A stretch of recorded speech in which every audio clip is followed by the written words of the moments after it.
Earth's representative, Lena Hayes, stood quietly inside the glowing blue chamber of the Galactic Council. Her heart beat slowly but heavy, like thunder in a far-off storm. Round her were hundreds of alien leaders, some with wings, others with glowing eyes or shifting skins. They all looked down at her from their tall seats, as if she was already guilty. She had once called many of them friends. Lena glanced up at the council's central speaker, a tall silver-scaled alien named Viral. He spoke with no emotion. The motion has passed. Earth is hereby exiled from the Galactic Union, effective immediately. A silent breath left Lena's chest. Her mind didn't know whether to scream, cry, or laugh. Earth had just been cut off. No warnings, no second chances. No trial, just a vote. As the others began to stand and leave, some avoided looking at her. A few dared to meet her eyes, only to glance away quickly. Maybe they were ashamed or afraid. Or maybe just didn't care anymore.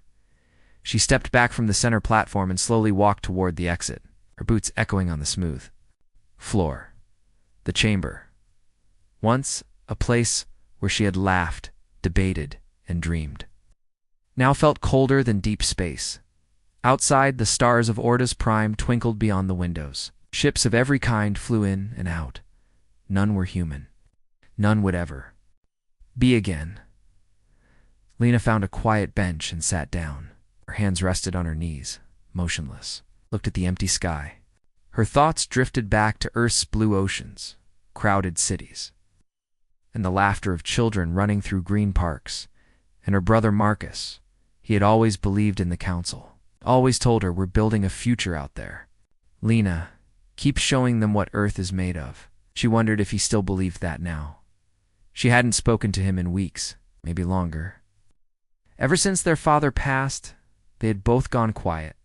They hadn't fought, but distance had grown between them like a slow winter. Lena missed him more than she'd admit. Now she felt distant from everyone. Her home, her people, her purpose. She closed her eyes and let the silence fall around her. But in that silence, something stirred. A small voice, firm and honest. They're afraid of us, it whispered. Not because of violence, not because of war, but because of what humans could become. Humanity had arrived late to the stars. The council had ships that could fold space, communicate across galaxies, and bend light. Earth's first contact had come just 80 years ago, and many had thought humans would remain in the background, but that's not what happened. In just decades, Earth had learned to speak every alien language. Its scientists had solved energy problems that had confused older races. Its people, curious, stubborn, and bold, had reached far beyond what anyone expected. And when Earth joined the council, they didn't just follow the rules, they questioned them. Humans asked why only some species could lead, why peaceful change took centuries, why poor worlds stayed poor, why help was only given to those who obeyed quietly. Some listened, some were inspired, but many, like Viral, felt threatened. And now Earth was exiled, but Lena didn't feel broken. She felt distant. Yes, sad, lonely, even lost, but not finished. She stood slowly from the bench and looked at the stars again. Somewhere out there, Earth was already watching, already moving, it's already adapting, just like it always had. Later that night, Lena sat in her ship, looking at an old photo on her screen. It showed her and Marcus as kids, sitting in a backyard fort made of cardboard. They were grinning, holding makeshift ray guns made from soda bottles. "I miss you, idiot," she whispered. The silence in the room didn't answer, but her heart did. She wanted to reconnect, not just with her brother, but with Earth, with the people who still believed that kindness didn't make them weak, that standing alone didn't mean standing down. She didn't know how yet, but she would find a way, because that's what humans did. They fell, they got up, and they built something stronger than before, even if the whole galaxy turned its back, especially then. Closing line, HFY, and hope, as her ship turned back towards Sol. Lena Hayes wasn't carrying anger or hate. She was carrying something more powerful, the quiet fire of a species that had just begun to show the galaxy who they truly were. It had been almost 1 year since Earth was exiled from the Galactic Council. Marcus. Hayes stood on a balcony overlooking Earth's surface from the orbiting station. Harmony 1. The station floated just above the Pacific Ocean, below clouds. Moved slowly over the blue planet, and the sun painted golden lines across the waves. It should have been a peaceful view, but to Marcus, it felt empty. He hadn't heard from his sister, Lena, since the day she walked out of the council chambers. They had grown up together, 2 kids building dreams in the backyard. He had always been the engineer, and she the explorer. She joined the diplomatic corps. He helped design Earth's first fusion-powered deep space engine. They were close, always had been, until the Council's betrayal. Since then, Lena had gone quiet. No calls, no messages, nothing. Maybe it wasn't personal. Maybe she was just busy still. It hurt. Marcus leaned on the railing and sighed.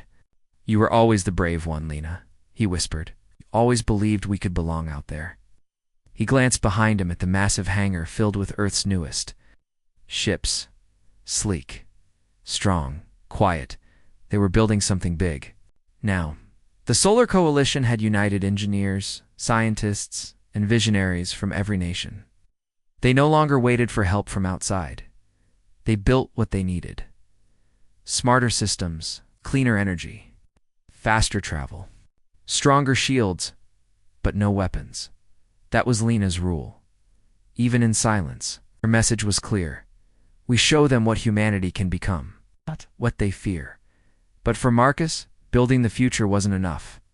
He missed his sister, deeply. Every night, he stared at the last message she had sent him, a single sentence. "Stay strong. You'll understand soon." He didn't understand. He wanted to, but how could he reach her? One night he sat in his room with an old music player between his hands. It still worked. The playlist was old songs they used to listen to as teenagers. Soft piano, distant guitars. One track started with her laughing in the background. He smiled, then his eyes filled with tears. He had fixed space engines, had restructured a solar mining system. He could even recalibrate a broken AI with his eyes closed. But he didn't know how to fix this. One day, while walking through a quiet engineering wing, Marcus noticed a group of students watching an old video. It was a speech Lena had given years ago during Earth's entry into the Council. She stood tall, confident, and kind. "Humanity is not here to control," she had said. "We're here to learn, grow, and help others rise." The students clapped when it ended. Marcus just stood there. He realized something. She hadn't left him behind. She had stepped forward, hoping the rest of them would follow. He had stayed in the shadows. Maybe now it was time to step up. That night, Marcus walked into the high-security hangar. In the center sat a prototype ship, the Radiant Dawn. It was meant to be the first of Earth's long-range peace vessels. No weapons. Just strength, speed, and hope. He placed a hand on its smooth hull. "If I can't reach her with words," he said softly, "maybe I can reach her with action." So he made a choice. He would finish the ship. Not for the Council. Not for Earth's pride. But for Lena. For reconnection. Weeks passed. He worked day and night. Others joined him, engineers. Builders, dreamers. They didn't ask many questions. They just saw the fire in Marcus's eyes and followed. Together, they completed the ship. Inside, he placed a memory crystal filled with messages, images, and old stories. All the things he wished he had said. All the memories he wished he could share again. He didn't know where Lena was. He only knew she had gone deep into space, building something bigger than politics. So he sent the ship, with a quiet jump. The Radiant Dawn vanished into the stars, searching, wandering, carrying a brother's heart across the galaxy. Marcus stood alone on the launch platform, watching the emptiness. But his heart was no longer heavy. He had done something. He had reached out. And somewhere out there, he believed she would feel it. Captain Alary of the Varney's Trade Guild, had seen many strange things in the galaxy, but never silence like this. She sat at the control panel of her small freighter, drifting quietly on the edge of Sol System. Her ship, the Silver Way, had been carrying rare minerals when it hit a navigation glitch. Instead of jumping toward the rim colonies, the ship rerouted and dropped her in the last place anyone wanted to be, Earth System, the Forbidden Zone. Her crew shifted nervously. "Captain," her co-pilot said, "should we leave?" Larry stared at the vast black ahead. "Wait, I want to see." They had heard the rumors. Everyone had. That Earth, since being exiled from the Galactic Council, had gone silent. No trade. No messages, no travel. People said the humans had given up, but that didn't match what she saw now. From her window, she watched as a massive fleet slowly rotated beyond Neptune's orbit. The ships weren't old Council designs. They were something entirely new, sleek, quiet, and sharp like silver feathers. Hundreds of them, all unmoving but glowing with soft blue light. "Scan them," she whispered. The sensors flickered, then screamed. Energy readings spiked far above Council tech. These weren't broken-down machines. These were alive with power, and not just warships. Factories floated between them. Hubs, research vessels, gardens. It wasn't an army, it was a nation. Built in space, quiet, unshaken, watching Alary's breath. Caught in her throat? They've been building all this. Right in silence, the Council had claimed Earth was unstable. But this wasn't chaos. This was focus. That night, back in her cabin, Ilari stared at a photo on her desk. It showed her and her human friend Jonah. They had trained together at the Galactic Academy. He had a loud laugh and a soft heart. He'd always shared stories about Earth, the blue skies, the music, the people who never gave up, even when they had nothing. After Earth was exiled, Jonah disappeared. No one knew where he went. Ilari never reached out. She didn't know what to say now. She wished she had. She missed his voice, his hope, the way he believed things could always get better, she wondered. Was he out there now, somewhere in that glowing fleet? Had he helped build this? She returned to the bridge and looked again at the screen. So the human ships didn't move. They didn't threaten. Somehow, they still made the galaxy feel very small. She spoke quietly to her crew. "Send a message to Central Command. Tell them what we saw. Should we warn them?" someone asked. Ilari shook her head. "We don't need to fear them. Just pay attention. Because this wasn't about revenge. This was Earth's answer to silence." As her ship turned away from the fleet, something strange happened. A small drone detached from one of the human ships. It flew toward them slowly and carefully. Her crew panicked, but Ilari raised a hand. "Wait." The drone stopped in front of their window, and it projected a single holographic message in space, a human voice gentle and calm. "Welcome, traveler. We do not seek war, but we will know. Longer wait for approval. The stars belong to all, including us." And then it flew away. No threat, no anger. Just a reminder. Earth hadn't disappeared. It had evolved. That night, Ilari couldn't sleep. She kept thinking about Jonah, about how she let distance and fear keep her silent. But now she felt something. Change. If Earth could build all this in silence, then maybe she could find the courage to reconnect too. Back in her cabin, she pulled out an old communicator. It was dusty, untouched for years. She stared at the contact ID, Jonah Hayes. She hesitated, and slowly pressed record. "Jonah, it's Ilari. I saw what your people built. I don't know if you're out there, but if you are, proud of you. I'm sorry I stayed quiet for so long. You didn't deserve that. You always believed we could be better, and I think you were right." She paused, then whispered, "Call me, please." She sent the message into the stars. Across the stars in every corner of the galaxy, screens flickered. Shops paused. Spaceports stopped moving. Pilots, workers, diplomats and children stared at the glowing message suddenly playing across every known system. A human face appeared. Calm, familiar. It was Lena Hayes. It had been almost 3 years since anyone had heard from Earth. 3 long years of silence. Now, humanity was speaking again. In a quiet room on the moon base Sagan Ridge, Marcus Hayes stood frozen.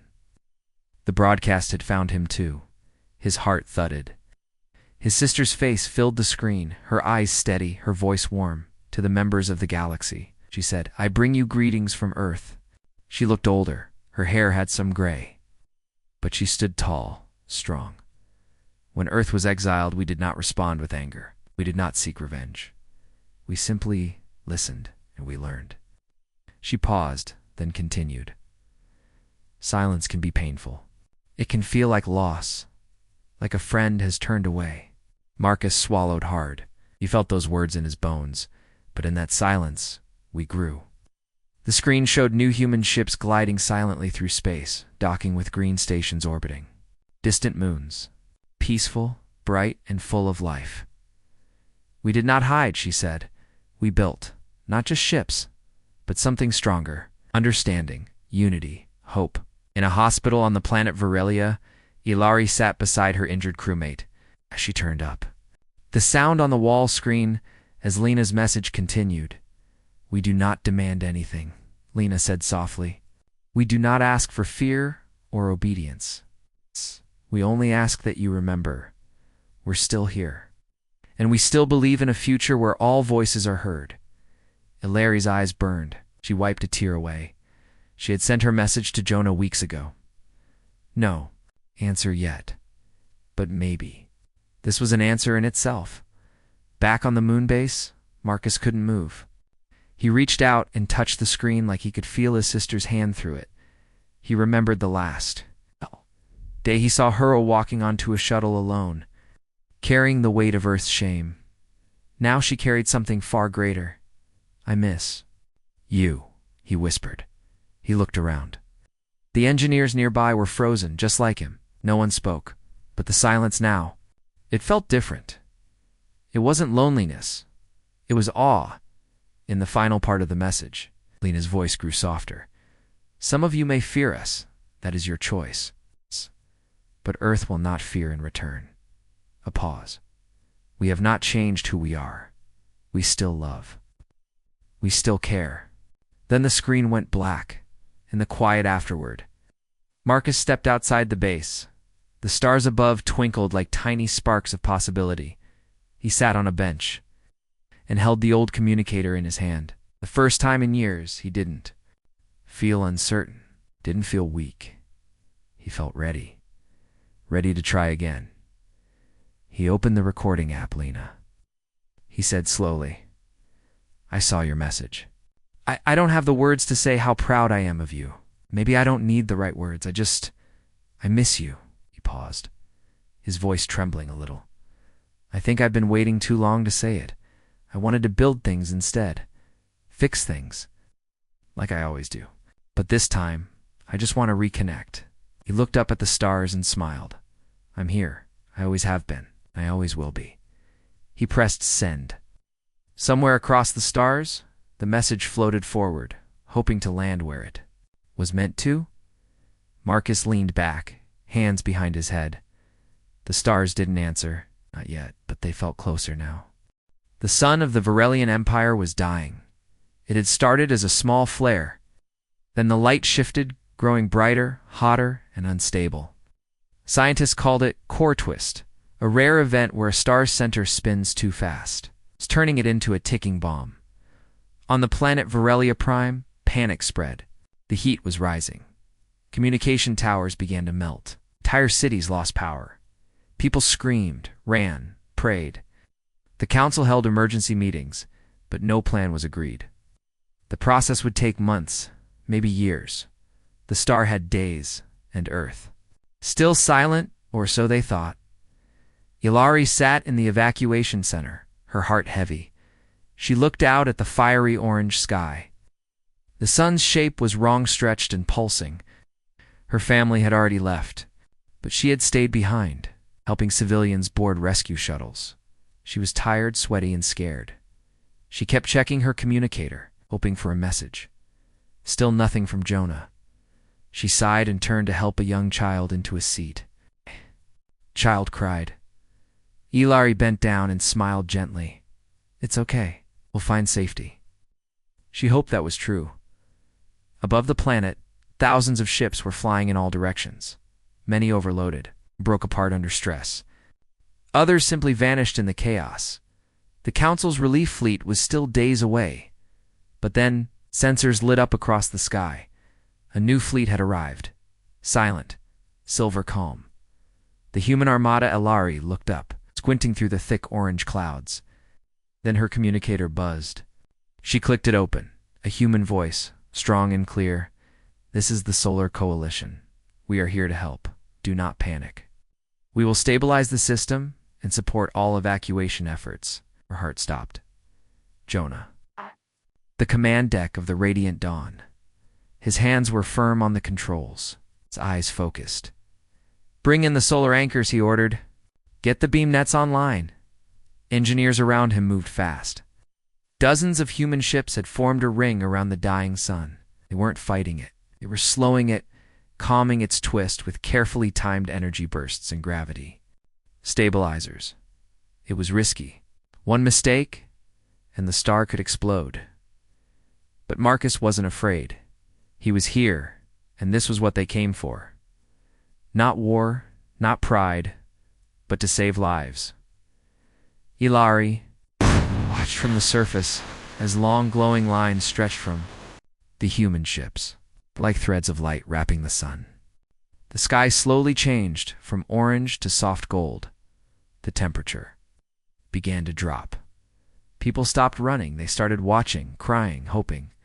In the sky, a new message began to play.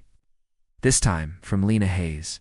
To the people of Varelia, she said, "We remember what it's like to feel alone.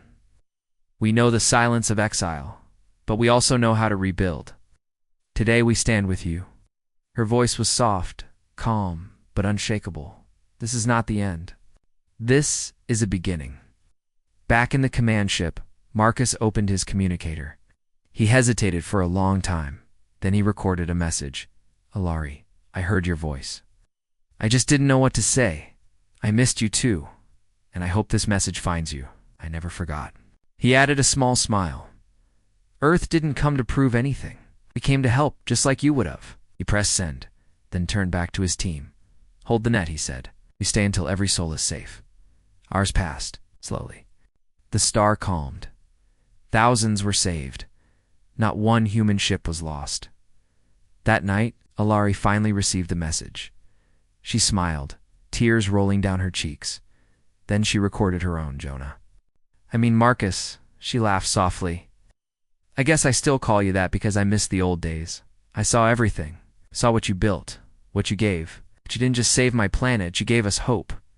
She looked out her window, where a human ship hovered gently above. Maybe it's not too late to find each other again. She pressed send, and for the first time in a long while, her heart felt light. The Galactic Council was breaking. Inside the Grand Hall on Orda's Prime, voices shouted across the chamber. Leaders from hundreds of worlds argued about what had just happened. Earth's Armada had saved billions on Varelia. The Council had done nothing. Some leaders praised the humans, others called them dangerous. "They act without permission," shouted Chancellor Vurel. "They move without asking. That is a threat." "But they saved a star," yelled back a young diplomat from the Darien worlds. "They helped when no one else would." At the Rudal, Earth remained silent. Again, on a quiet outpost station near the edge of the galaxy, Marcus Hayes stood alone on a platform looking at the stars. The mission was over. Varelia had been saved. Earth's ships had returned to patrol quietly in space, waiting, watching, ready. Marcus thought about Ilari's last message. Her voice had been warm, honest, and brave. He hadn't answered, yet not because he didn't care, but because he didn't know what to say. So much had changed between them. Between Earth and the galaxy. Between who they were and who they were becoming. Could they go back? Did they even need to? He walked back to his command station and opened a message draft. He stared at the screen for a long time. His fingers moved. Slowly as he typed, "You always believed in us, even when others didn't. Maybe that's why I kept remembering you." He paused. "I think I was afraid. Not of you, but of trying and failing. I wanted to prove something. Oh, I know I don't have to prove anything to you. You always saw it before I did." He smiled to himself. "I'm here, Ilari, and I'm not going anywhere." He hit send, then sat back. Far away, Ilari sat on a park bench on Virilia. Watching the sky, she still felt distant from Jonah Marcus. But something was different now. There was movement again. Words had started to replace silence. Hope was slowly returning. She looked at the stars and whispered, "I hope you're looking too." Then her communicator buzzed. The message was short, but she read it over and over again and smiled. Meanwhile, across the galaxy, the Council continued to argue. Some systems broke away. Others refused to vote at all. A few reached out directly to Earth, asking for technology, aid, and friendship. Earth responded each time, not with demands, not with speeches, but with help. Clean water systems, medical drones, energy sources. In one sentence, sent with every gift: "We rise together, or not at all." Lena Hayes sat at a small desk in her ship, watching the messages flood in. Some were angry, some were thankful, some were confused, but all of them proved one thing: the galaxy was changing. The Council had lost trust. But Earth had earned something stronger: respect, not through war, but through action, and through staying kind when it was easiest to be cruel. She pulled out an old message from her brother Marcus, the one he sent her after her public speech. She had read it a dozen times. Now she recorded her reply. "Hey, I miss you too. I'm sorry I didn't reach out sooner. I wasn't angry, I was just tired. I needed time to see who I really was." Outside the Council, she paused, voice softer now. "And you became everything I hoped. The fleet, the missions, the kindness, it's more than I dreamed." She smiled gently. "You didn't fail me. You found your own way. Dum-dum-dum-dum-dum-da. Proud of you." She sent the message, and for the first time in years, she didn't feel alone. Later that day, in the broken council chamber, a surprising proposal was made. A group of younger species, those who had always watched from the back row, stood up and said, "We propose a new council, one where all voices are equal, and we ask Earth to help build it." Silence fell. Even Varel said nothing. The message had been clear. Earth wasn't asking for power. They were showing what power really meant. The Grand Hall of the new Galactic Union was brighter than any room Marcus Hayes had ever entered. Light from distant stars filled the tall windows, reflecting off polished floors. Around him, representatives from hundreds of worlds gathered, different shapes, colors, and voices, all focused on the moment. At the center stood Lena Hayes. She was no longer just Earth's ambassador. She was a founder. The weight of exile, silence, and doubt was gone. Now humanity was no longer an outsider. They were a leader. Marcus looked around, feeling a strange mix of pride and nervousness. So much had changed between him and Lena: distance, silence, fear. But here in this moment, it all seemed to melt away. After years of quiet pain and unanswered questions, they were finally together again. He stepped forward as Lena spoke.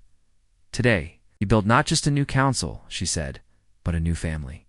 One where every voice matters, where strength comes from unity, where hope guides us beyond the stars." Her voice echoed in the hall, clear and strong. Later, as the meeting paused, Marcus found Lena in the quiet hallway. Their eyes met, and for a moment, everything unsaid passed between them. He smiled softly. "I wasn't sure if I could find you again," he said. Lena laughed lightly. "I wasn't sure if you wanted to." They both smiled, a little shy, but filled with relief. "Missed you," Marcus said simply. "I missed you too," she replied. They talked for hours, sharing stories of the years apart, the projects, the challenges, the moments when hope seemed far away but never disappeared. Lena told Marcus about the peace stations, quiet diplomacy, and the dream of a galaxy that finally listened. Marcus spoke of the Armada, the crises, and the choices to help, rather than fight, in their shared stories. The distance that once felt so vast began to disappear. Outside the hall, the stars twinkled like old friends. They seemed to shine brighter like the promise of new beginnings. Lena looked up and said, "We were exiled, forgotten. But that didn't break us," Marcus nodded. "We learned how to stand alone and how to stand together." They held hands. Not as diplomats or commanders, but as siblings reunited. In the days that followed, the new Galactic Union grew stronger. Earth's ships shared knowledge freely. Their people offered aid without expectation. Many old council members watched in awe. How did they do it, one asked. How did Earth go from exile to leadership without a single shot fired? Answer was simple. Humanity showed the galaxy the power of kindness, courage, and hope. They proved that even when the world turns its back, humans find a way to reach out and to bring others close. Lena and Marcus stood, again on a balcony overlooking the stars. She smiled and said, "Distance may keep us apart sometimes, but it will never keep us distant." He smiled back, because we're human, and humans don't give up on those they care about.